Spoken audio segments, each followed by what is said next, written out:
tingnan nyo guys, so, minodify ko yung vlog ko noong nakaraang episode. Ito yung PVC na gate yung ginawa ko dito sa may terrace para hindi makapasok yung mababait na dogs.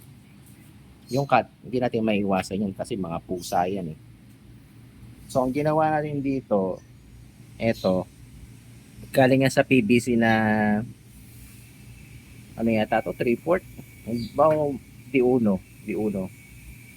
Tapos biniya ko sa gitna. Bali ganyan yung kanyang lock. Hinati ko ng konti, binawasan ko. May putiki pa oh. Tapos pag ilalak niya yan, pupush nyo lang yan. Ganyan. Medyo lakasan nyo yung puwersa kasi hindi na ako hindi na ako bumili ng bisagra o lock para makapikit tayo. Yan. Ganun dito sa kabila.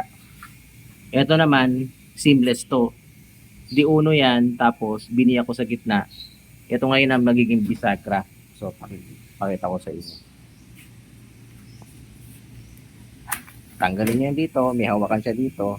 Ganyan siya. Kaya mga pusa dito, yung anak ni Putol. Ito yung pinaka-bisagra. Ayan o. Tapos cable tie, makakabili naman kayo ng cable tie niyan sa Mr. DIY. Siguro, nagastos ko dito mga cable tie, mga 100 pesos mahigit. 100 pesos. Tapos PVC na 3/4. Ganyan lang. Tulak natin. Yun.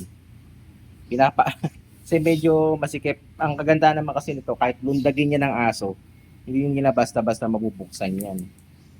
Tapos yung center stand, ginawa ko lang yan. Minodify ko lang. Para hindi siya nakadundo sa gitna. Ito lang. Sana nagustuhan niyo itong maikling vlog na to. Sa mga hindi pa nagka-subscribe dyan, saka hindi nagla-like, lagot kayo sa akin. Joke lang po, pa-subscribe, pa-like na lang din po. At pa-share ng ating maikling video. Bye-bye. Ingat po palagi and God bless.